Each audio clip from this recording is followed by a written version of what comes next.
All right. What's going on, folks? Welcome back to the FFA. So, my name is Michael Hoff, and right now, you guys have asked for it. I've given you my streamers on a week-to-week basis. You have now asked for rankings in week 14. Here we are. I'm giving you my top 12. Let's get into tier one right meow. Number one on that list is going to be Mr. Chase McLaughlin. Number two, Parker Romo. And then number three, Chris Boswell. Now, Chase McLaughlin here, that's the best matchup of all. He's coming off a 16-point performance, and right now he's ninth in scoring, but he's going up against a Raiders defense.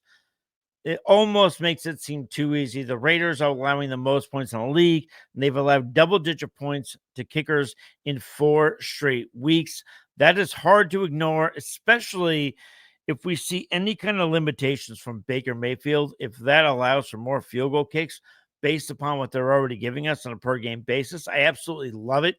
The other thing, John Parker Rumble right now is my kicker number 2, going up against the Atlanta Falcons, allowing the second most points to kickers. Now, here's the deal to keep in mind, which I mentioned on the kicker streamer video, because John Parker Rumble right now is only rostered in about 11% of leagues.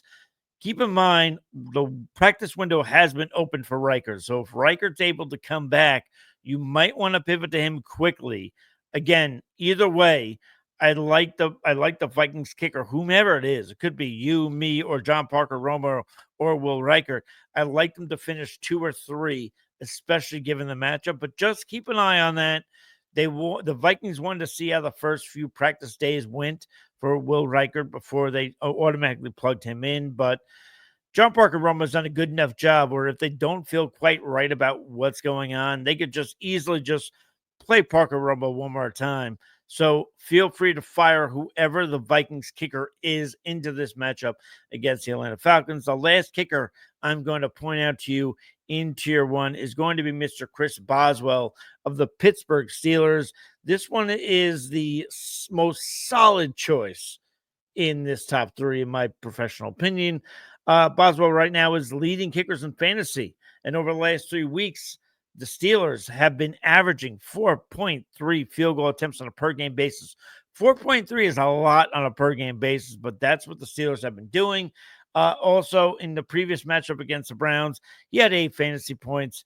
That's great. It's not great, but it's very good, but it's not the best. You want double digits. Double digits, you hear me mention double digits a lot because double digits basically means when you're talking about a kicker, basically makes your week. So, but I envision this matchup here against the Cleveland Browns to be a double-digit week for Boswell.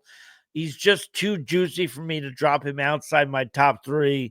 Even if I did, he's top 5, absolutely, without even thinking about it. So, those are my kickers in tier 1. Let's go to tier 2. Mr. Jake Elliott of the Philadelphia Eagles, Jake Bates of the Detroit Lions, and then Tyler Bass of the Buffalo Bills. Now, Jake Elliott's going up against the Carolina Panthers. Elliott has had 5 games with 10 or more points, and that might not seem like a ton compared to some of the other kickers at the top tier of the league, but be that as it may, the Panthers are allowing the 4th most points to the position, including 26 points over the last 2 weeks. So I like Jake Elliott, and I've dropped Jake Elliott down a spot or 2 from where I previously had him. So I like him in this matchup. The next kicker is Mr. Jake Bates of the Detroit Lions going up against the Packers. Now, this is one I'm not really in love with, but I don't hate him enough to drop him outside this second tier. Here's the thing. Jake Bates has scored 10 plus points in 4 of his last 6 games, but the Packers are allowing the second fewest points to the position. And the last time they went up against Jake Bates, they only allowed 6 points to him. So I'm a little bit worried about this matchup again. Still good enough to endure that, be in that second tier for me, but I'd rather go with Jake Elliott. I'd rather go with the next kicker on the list, just trying to be consistent with the rankings. But next on this list, and to round out the tier 2, is going to be Mr. Tyler Bass of the Buffalo Bills. They said, let it snow, let it snow, let it snow against the 49ers. Well, now Tyler Bass goes indoors. He's playing another NFC West opponent, but this time it's going to be the LA Rams. This time it'll be indoors in beautiful LA. The Rams have allowed double-digit points, I apologize, in 4 straight weeks. So to me, Tyler Bass is going to be a great player, and I like him for the rest of the season in all the fantasy playoff matchups, which, by the way, I do have a streamer video going up for all the playoff matchups. I like that as well. Follow me on a week-to-week basis. But going up against the Rams here, I think this is the beginning of a lot of very good matchups for Mr. Tyler Bass, a lot of them which will be indoors. Let's go to Tier 3. Tier 3 is going to be consisting of two teams playing on Monday Night Football, the first of which being Evan McPherson going up against the Dallas Cowboys. In Dallas, the Cowboys are allowing 2.3 field goal attempts over the last 3 weeks. That's going to include surrendering double-digit points in 3 out of their last 4 games. That all bodes well for Mr. McPherson. McPherson will have his first game with 10-plus points scored since Week 9. Let's get to the guys sandwiched between the Monday Night Football kickers, and let's go with Mr. Cameron, the kicker Dicker of the Los Angeles Chargers. Dicker being ranked 8th has more to do with the players in front of him. But there is this thing about the Chiefs. The Chiefs have had just 3 games in which they've allowed 10-plus points to kickers. Now, granted, last week on Black Friday, they should have allowed more than 10-plus points, but Daniel Carlson missed 3 field goals, which were absolutely brutal if you were playing him in fantasy.